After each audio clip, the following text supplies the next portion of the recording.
Olá, meus queridos amigos. Vamos a mais uma atividade doutrinária e vamos, nesse momento, buscar na prece a sintonia com os amigos espirituais. Mestre Jesus, bons espíritos que nos amparam nessa tarefa, possamos recolher nesses momentos de meditação em torno do Evangelho do Divino Mestre, recursos renovadores de transformação de nós mesmos, de edificação da paz em nossa consciência e de estímulo para que perseveremos no bem, contribuindo com o alívio do sofrimento humano, com a educação de todos nós e com nossa evolução espiritual. Sendo assim, damos início a mais uma atividade doutrinária, sob a licença de Jesus e dos bons espíritos. Meus amigos, nós nos propomos hoje trabalharmos um texto do Espírito Emmanuel, intitulado A Segunda Milha. E a segunda milha se refere aos ensinamentos de Jesus sobre a não violência, a partir da proposição que entusiasmou almas como Leon Tolstói e também Mahatma Gandhi, quando o mestre vai dizer que não resistamos ao malvado, propondo dessa forma que não devamos responder o mal com o mal, mas naturalmente, como já vinha propondo o Evangelho, em face do ódio, caberia-nos ofertar o amor. E ante a violência, a predisposição à paz. Então nós vamos fazer a leitura e a reflexão do texto do benfeitor Emmanuel, quando ele vai lembrar o Evangelho de Mateus, no seu capítulo 5, versículo 41.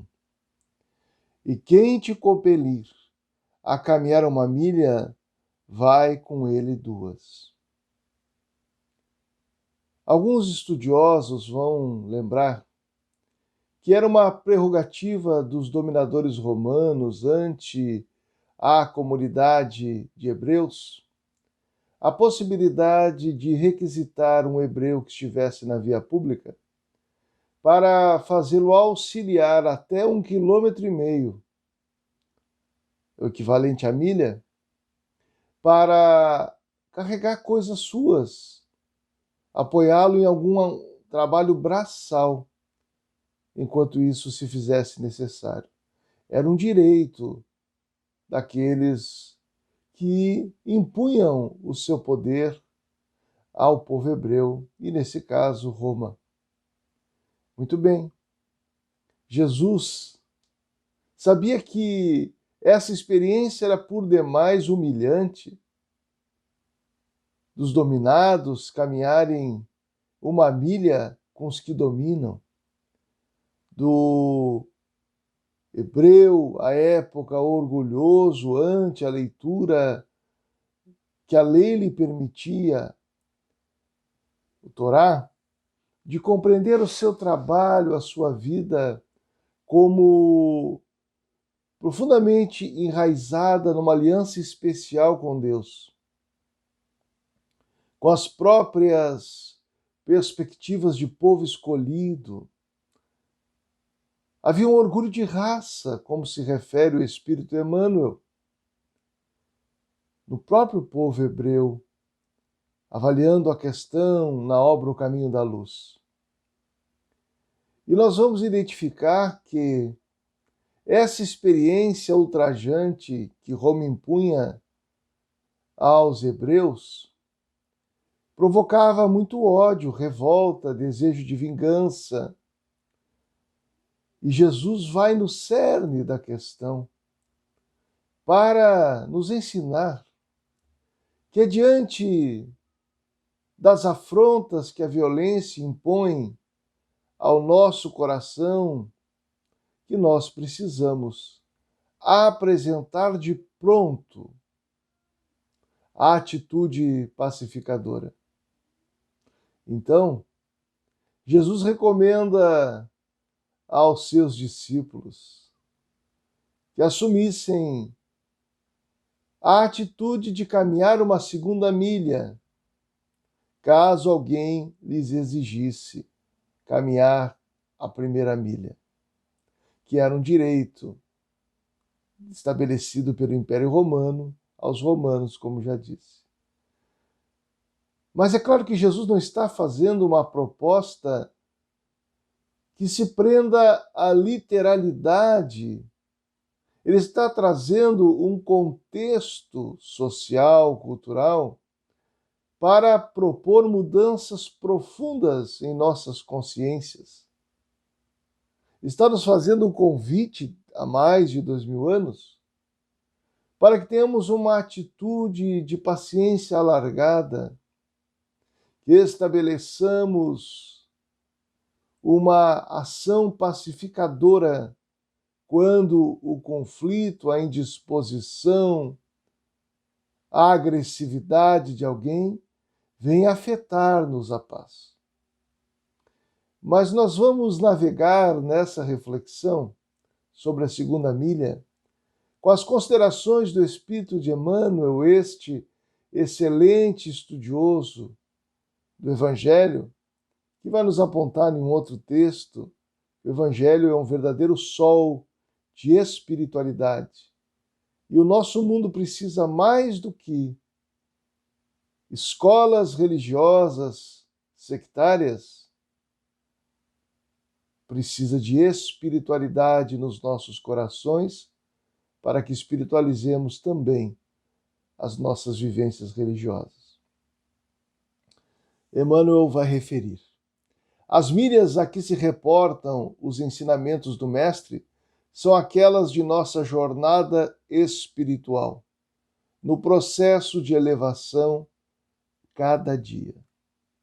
Todos os dias, na convivência familiar, no ambiente de trabalho, na convivência na rua, especialmente em tempos em que precisamos de cuidados especiais em prol da saúde de uns e dos outros, por conta da pandemia que atravessamos. Nós somos instados a alargar a nossa compreensão e ampliar as nossas capacidades positivas, as nossas virtudes, a fim de que, em nosso processo evolutivo, aproveitemos cada oportunidade de avançarmos de modo consciente na senda do progresso espiritual. Dessa forma, Emmanuel já vai nos conduzindo a não nos atermos à letra do ensinamento, mas buscarmos o espírito, o seu conteúdo mais profundo, que diz respeito à nossa alma. Cada dia temos oportunidade de apresentar um exercício de resignação, paciência, colaboração fraternal. Aprende, diz o benfeitor, a ceder para os outros se desejas realmente ajudar. Aí já temos um primeiro desafio. Aprender a ceder para os outros. Aprender a abrir mão da nossa perspectiva, do nosso interesse, do nosso tempo, da nossa posse, do nosso orgulho, do egoísmo, da vaidade para os outros. Ceder dos nossos talentos para os outros. Pois que a vida é um regime de colaboração mútua. e afastar-se dessa dinâmica de colaboração que está em as leis divinas, bem compreendidas a partir dos estudos dos Espíritos com Allan Kardec em O Livro dos Espíritos, no capítulo 3º, ou na parte 3ª da obra, As Leis Morais, em O Livro dos Espíritos. Naturalmente, nós vamos enxergar ali os caminhos necessários para que vivamos consoante as leis divinas no que diz respeito à nossa conduta ético-moral. Mas aqui, Emmanuel nos traz para um campo mais prático, porque é natural que nós nos perguntemos: eu quero fazer o bem, eu quero praticar a não violência, eu gostaria de produzir mais paz do que conflito. E muitas vezes nos atemos a um campo teórico dessas reflexões. Ou ampliamos a perspectiva para a escala global, entre as nações, e esquecemos-nos de que a paz que cada um apresenta desde a própria mente, o coração, na vida de relação, é o que pode edificar a paz na sociedade terrena. Então aqui, Emmanuel já nos alerta, se nós queremos ajudar realmente, se esse é um propósito definido em nossas vidas, nós precisamos aprender a ceder. Ceder quer dizer abrir mão. Abrir mão de ter razão em tudo. Não quer dizer desresponsabilizar-se, não quer dizer omitir-se, mas é não impor-se. É não fincar o pé imaginando que a sua perspectiva é a única passível de estar correto ou correta entre tantos companheiros que têm perspectivas diferentes. É buscar um olhar onde a escuta esteja presente, a percepção do que o outro está dizendo, da sua trajetória, da sua proposição. É saber ouvir. Ceder também é saber ouvir. Abrir mão da perspectiva para que ela possa ser construída mais coletivamente, para que possa ser consensuada, para que nos libertemos de lógicas que são binárias, de mera oposição, quando a dinâmica da vida é de complementaridade. Ninguém dá conta de tudo. Ninguém está em um estágio evolutivo na Terra que não precise de alguém. Ninguém vive só. E nessa dinâmica de colaboração mútua, aprender a ceder é importante. E às vezes precisamos ceder diante daquele que tenta se impor agressivamente no campo das ideias, dos diálogos. Às vezes, quando nos agride em estágios de atitude até de delinquência. Muitas vezes, cedendo, nós mais ajudamos. E alguém pode entender mal o que eu quero dizer. Outro dia, assisti uma palestra do confrade Clóvis Nunes, que foi amigo pessoal de Chico Xavier, e ele contava uma passagem de uma experiência de Chico diante de alguém que lhe invadira a casa. Estamos falando naturalmente a partir da narrativa do companheiro, que trouxe o seu colorido e que traremos aqui as limitações que nos são próprias, pois que não acompanhamos a narrativa diretamente da sua fonte.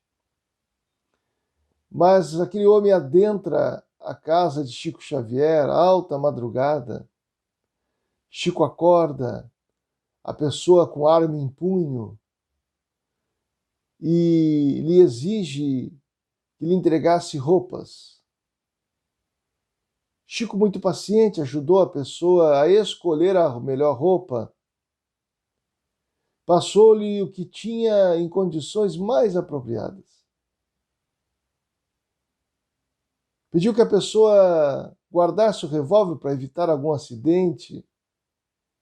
E com muita ternura perguntou se aquele que invadira a sua casa não tinha fome. Se quem sabe comesse alguma coisa. Chico foi para a cozinha, preparou a comida, separou algumas coisas da geladeira, aqueceu, lhe deu o que beber, ouviu seus dramas, lhe deu a chave de casa para que pudesse sair sem causar perturbação a ninguém. E segundo consta, logo em seguida, aquele que vinha invadir a sua casa e poderia ter causado danos terríveis.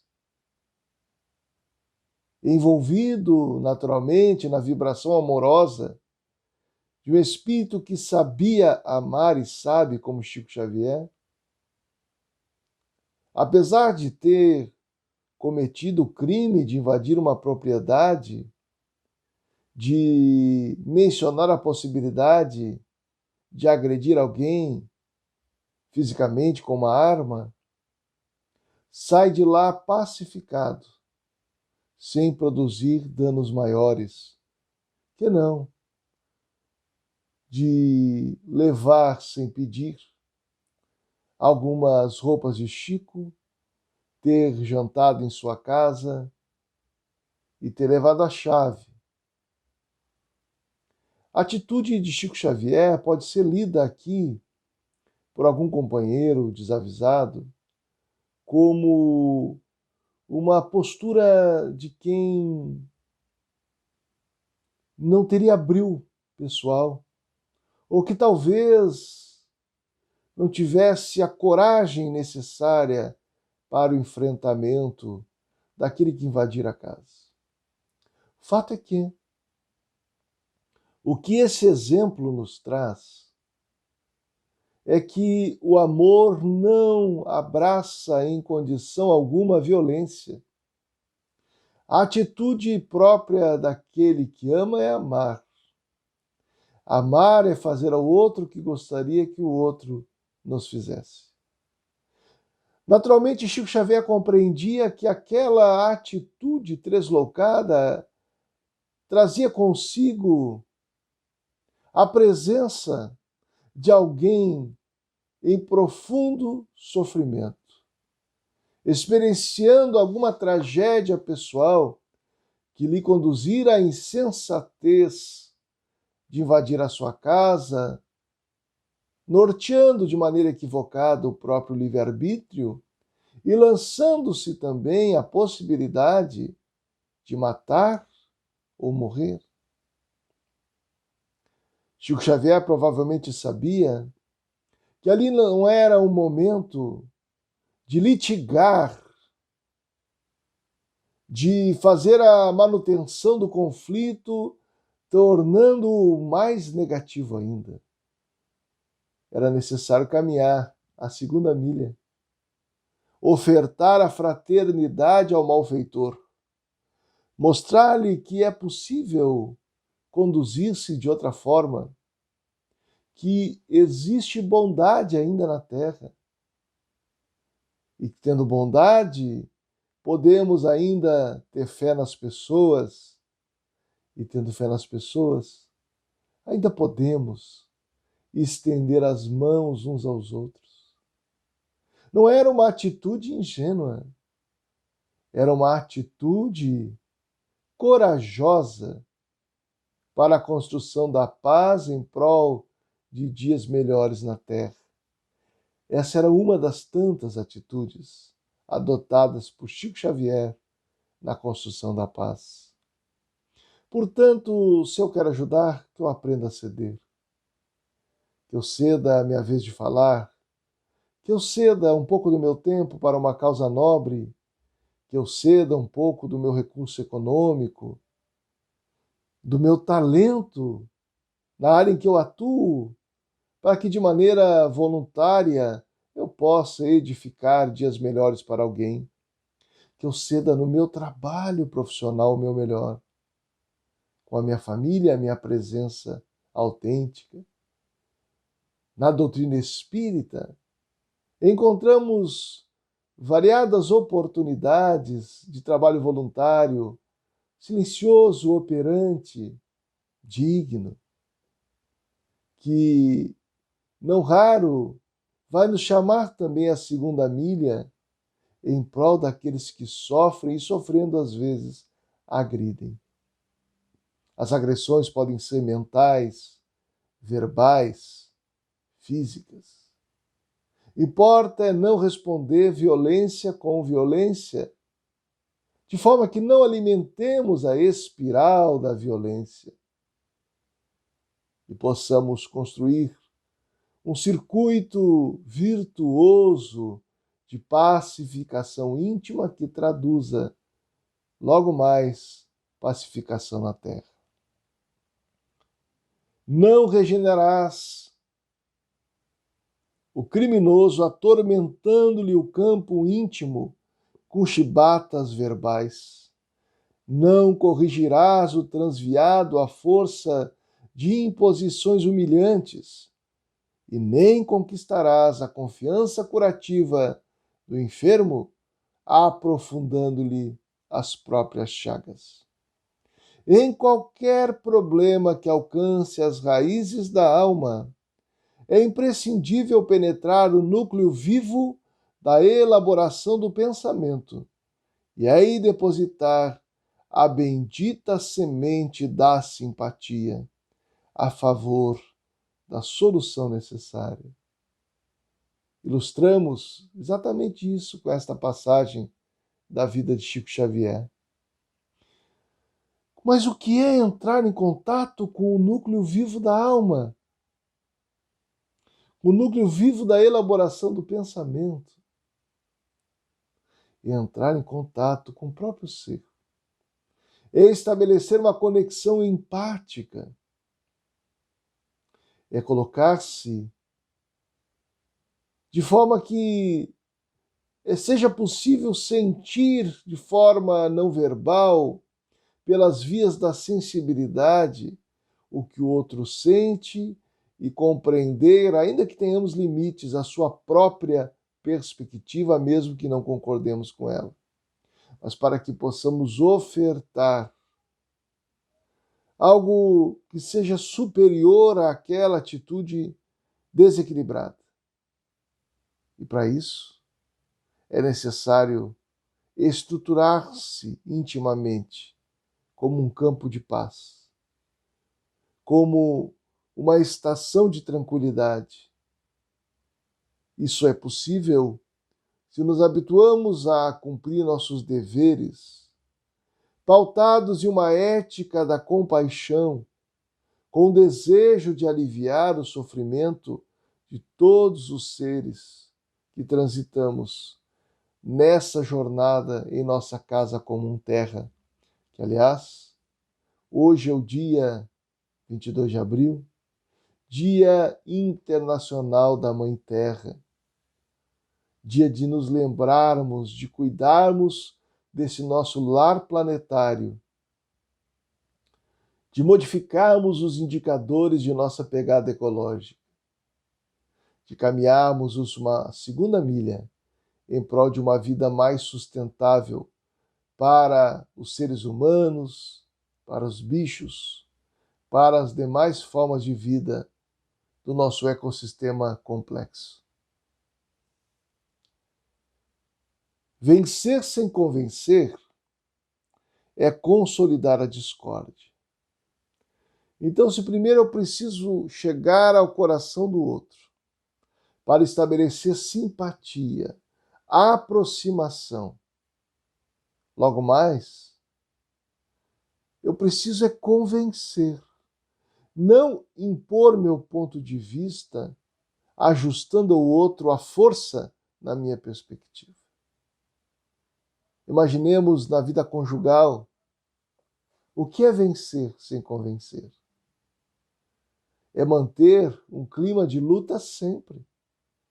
Porque na primeira oportunidade o outro demonstra que não está de acordo e nós adentramos a um ringue verbal. Quebramos os pratos, como se diz na linguagem popular, e voltamos à estaca zero. Em algo que às vezes já podia ter sido equacionado, com um diálogo mais autêntico, com a segunda milha da escutatória, com respeito em comum. É indispensável marchar em companhia dos outros, onde os outros lutam e choram, a fim de que possamos ampará-los com eficiência. A nossa tendência diante das aflições que os outros nos imponham é afastar-nos. Algumas vezes é uma medida de saúde, é verdade, outras vezes nem tanto. Outras vezes traduzem o egoísmo infantil, outras vezes significa uma fuga de responsabilidade, ou até mesmo deficiências maiores que a daquele outro. É oportuno, então, que nós aprendamos a estar com os outros em suas lutas e suas dificuldades, para ampará-los, para no convívio suportarmos-nos uns aos outros, no sentido de ampliarmos a capacidade mesmo de suportabilidade e também de conseguirmos encorajar uns aos outros, dar-lhes apoio ou darmos-nos apoio mutuamente para que cresçamos juntos. O isolamento enferma não somente o tecido social, como a criatura que se isola. Qualquer órgão do nosso organismo isolado vem a morte. Então nós necessitamos, assim como no organismo biológico, no organismo social, fazer a manutenção da convivência, retroalimentando-nos de virtudes e estimulando-nos uns aos outros a evolução espiritual consciente. Não basta recomendar aos outros atitudes nobres. É preciso conviver exemplificando para que haja alguma transformação. Quem poderia, diz Emmanuel para ilustrar a proposta, quem poderia entender o Cristo se o Mestre, longe de descer à terra, usasse uma tribuna de luz dirigindo-se do céu distante dos homens? Que nós diríamos a ele: ah, Senhor, é para caminhar a segunda milha? Vem caminhar aqui para ver como é que é. Mas nós não temos direito de dizer isso, porque ele caminhou essa segunda milha. Remboscou-se nos fluidos terrestres pelos mecanismos da lei da reencarnação, exemplificando esses caminhos de elevação espiritual. Não somente falou, fez. E talvez tenha mais feito do que falado. O certo é que seus discursos e suas atitudes não perdem uma para a outra no campo da eloquência e da significação em nossas vidas. Para a renovação de sentimentos alheios, única medida suscetível de estabelecer o progresso espiritual e fundamentar a paz, é imprescindível aprendamos a caminhar com semelhantes no terreno das concepções que esposam, para que a discussão esterilizante não elimine os embriões da fraternidade e a confiança que promete a vitória do amor e da luz. É preciso o convívio, a apreensão da perspectiva do outro, do entendimento do outro sobre a vida, para que possamos, diante dos primeiros passos de fraternidade, encontrar caminhos de entendimento mútuo, a fim de que a fraternidade venha a se ampliar nas nossas relações.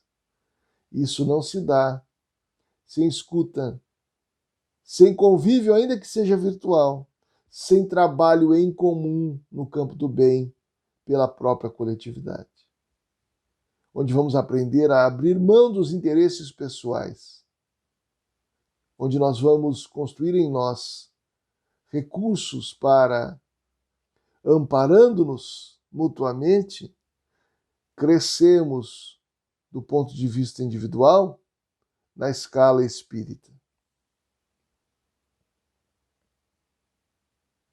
Não basta, porém, concordar secamente. Sabe quando a gente concorda não concordando? É disso que ele está falando aqui.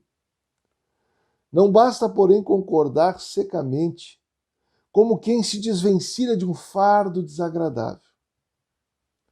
É preciso caminhar com o próximo confraternizando. Olha só. É preciso caminhar com o próximo confraternizando,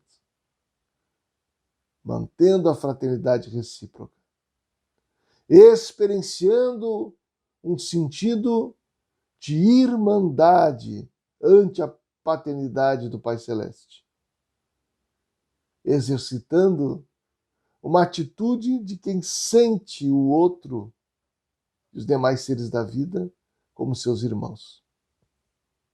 Ainda mesmo quando estejamos em companhia de um delinquente ou de alguém que faz o caminho da fieira do desequilíbrio, adotemos por guia a piedade edificante, que auxilia sem qualquer exteriorização de superioridade. Piedade edificante. É quando o coração da gente é sensibilizado nas entranhas e nos dispomos a servir para aliviar a dor do outro, sem colocarmos num patamar de nossa, como eu sou bom, eu sou capaz de ajudar, de salvar, de amparar, vou até fazer uma selfie da minha caridade. Não. Sem nenhum ar de superioridade. É estender a mão e ajudar e agradecer pela oportunidade de ajudar. Confraternizar com o outro, amparando e nesse amparo fortalecer um olhar mútuo de que nós somos todos irmãos, não havendo sentido no egoísmo, no orgulho, em todos os seus desdobramentos. Diz ainda Emmanuel: deixa que teu irmão te confie os próprios amargores, sem mágoa, sem espanto, sem revolta. Aí estamos diante do exercício da escutatória. Deixa o teu irmão chorar as suas dificuldades, mas escuta. Escuta. Estende as mãos seguras e bondosas aos que tombaram. Escuta, sem rancor, sem julgamento, sem mágoa. Estende as mãos. Aprende a descer para ajudar. Se, por certo, imaginamos que estejamos em condições melhores, desçamos para ajudar. Não para cair junto com aquele que tomba, mas para ajudá-lo a se erguer. Então a tua voz será convenientemente ouvida, porque terás caminhado em benefício do companheiro ignorante, fraco, perturbado ou sofredor, aquela segunda milha das eternas lições de luz. Do Evangelho por Emmanuel, comentários ao Evangelho de Mateus, capítulo A Segunda Milha. Escutemos quem sofre.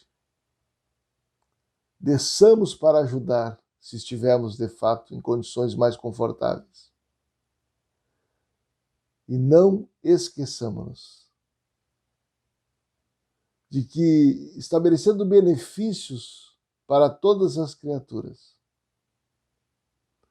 nós edificamos as bases de uma sociedade fraterna, e da paz entre todos nós, ganhando um irmão, aquele que nós caminhamos junto a segunda milha, que ensinamos na atitude a face da compaixão, que apresentamos a atitude da não violência e que lhe dissemos pelas nossas ações que ainda há muito amor sobre a terra e que virão dias de paz e felicidade que começam nos dias de hoje em nossas atitudes de paz e produtoras de felicidade humana. Meus amigos, possamos caminhar segunda milha, perseverar no bem, apoiarmos-nos no campo do bem. Dias melhores virão, pois que trabalhamos todos aqui unidos, juntos, pela construção desses dias melhores. Vamos à nossa prece dizer: Jesus, obrigado por tudo quanto entregas para que a humanidade se espiritualize e progrida no terreno do bem. Perdoa-nos as dificuldades que temos de viver esses postulados libertadores, mas permite que sempre encontremos almas caridosas que nos demonstrem nas próprias atitudes os caminhos para que uma sociedade regenerada não tarde a chegar. Tendo consciência, Senhor, é claro, de que cabe a cada um de nós doar-se para que vivamos um dia, dias melhores sobre a terra. Muito obrigado a todos pela sua atenção, muita paz.